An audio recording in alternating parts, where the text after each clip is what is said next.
Alright guys, here we are, pulling up to the auto repair shop to find out what the problems with this idle. I'm about to take my foot off the gas.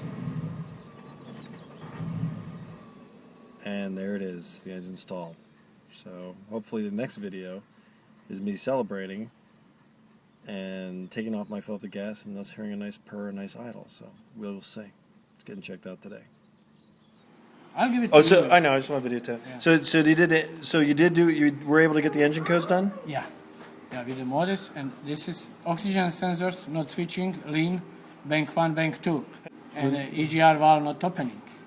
Okay. Those are all replaced, the EGR valve and the O2 sensors. Right now I'm not paying much attention on this because it's staying closed and it doesn't make any difference. If it is staying open, that could be a problem.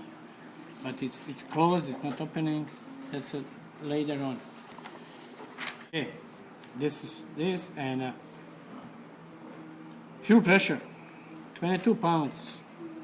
Key on, engine off, 22 pounds. Key on, engine running, 24 pounds. Normal, 35 to 45, 30 to 45. Alright, sure, it looks like that. It's much less. That's why oxygen sensor not switching. They are lean, and everything's lean because there's not enough fuel getting in there? I think they don't get enough fuel. That's why I'm checking out oxygen sensors also. That's bank 1, bank 2. You see that they're going like a 2, and when I spray it here, I spray gasoline in, it pick up to 900. Got it. And the other one picked up to the 1700s. So that's giving you the indication that it's Works. fuel. Yeah, that's a fuel, just lean. Right. Those oxygen sensors in a normal condition, they're going from 80 to 90 millivolts, and they're switching like 80 times in a minute, more than once in a second. Okay. But you can see they are flat line, not switching. And you think it's mostly because of the fuel?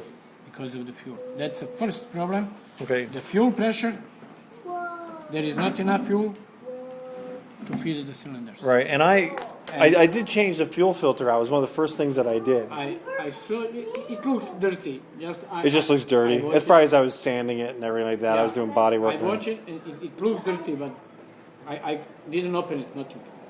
And that's what I will do first. Fuel pressure, fuel pump.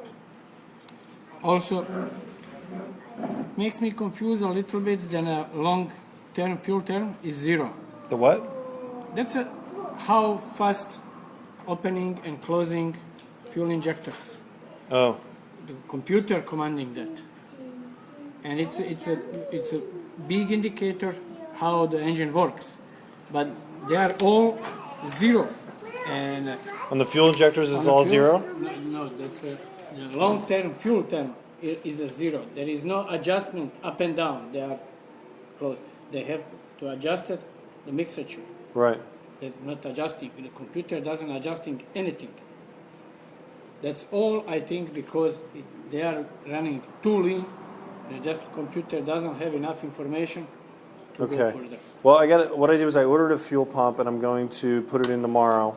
And I'll call you and let you know if that fixed it. If not, I'll bring it back to him. We can get rid of the fuel pump situation. Then we're gonna see next step. All right. Okay. All right, guys. So we're back from the mechanics. $60. That's a good price for running diagnostics on a car. I got to give him that. And from the previous clip you saw, he gave me a breakdown, and they're showing 22 psi on the fuel pump. And what's normal for a 95 Cobra is 35 to 45 psi. So it's close to half is what the fuel pump is putting out on the Cobra. So we've ordered a fuel pump. We're going to get it. I keep saying no, I'm sorry. We've ordered a fuel pump, and we are going to get it tomorrow at noon, $100 with the bracket and everything complete. So today we're going to drain the gas tank, drop the gas tank, and tomorrow put the fuel pump on and start her up. Here we go. Alright, so here we are. We've got the car jacked up, and we're taking off the straps that hold the gas tank and cover on top. We got a half a tank of gas in here, and it is not siphoning out easily. I don't know if there's security things in it or what, but I can't get a hose down in the tank to siphon it out. So we're going to try to drop it down slowly after I've got both these brackets off, which I do.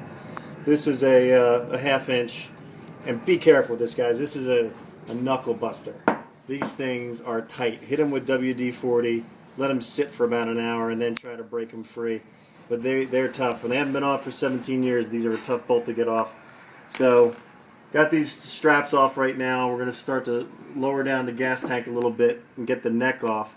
The neck's got 4 bolts underneath it, and there's 2 bolts within your gas cap, you'll see, or 4 bolts holding it on. So we're in the process of getting the gas tank out to expose it for the fuel pump. Okay, that's high test right there, gentlemen. Pouring out. We are siphoning the tank. And what we're doing is we're siphoning it through the portal. That pipe actually comes loose that you put your gas pump into, and goes right into that hole right there in the back of the tank. So we're funneling out a lion's share of the tank right now. And this should cut a lot of the weight as we get ready to pull it down. Ricky's holding it. Here we are. Straps are off, tank's coming down. And we've already unplugged that. Tank is dropped, and now we are about to lower it down further and disconnect it from the fuel lines. Okay, so this plug, this is the fuel pump. This is the fuel gauge sensor. So the fuel gauge was disconnected, and then we dropped the tank further down, now exposing the fuel pump. This is must be the electric for it. And that was disconnected right there. And now we've got safeties that attach like this on the fuel lines to the tank. So we've gotten this safety off. We're about to pull this one, and then we're going to look at pulling these lines off. These 2 lines connected to the top of the fuel pump have a small metal bracket that goes around a metal lip. So there's probably a special tool for that. We're about to go check it out and see if we can, we're not able to get these 2 lines off at the moment of the tank.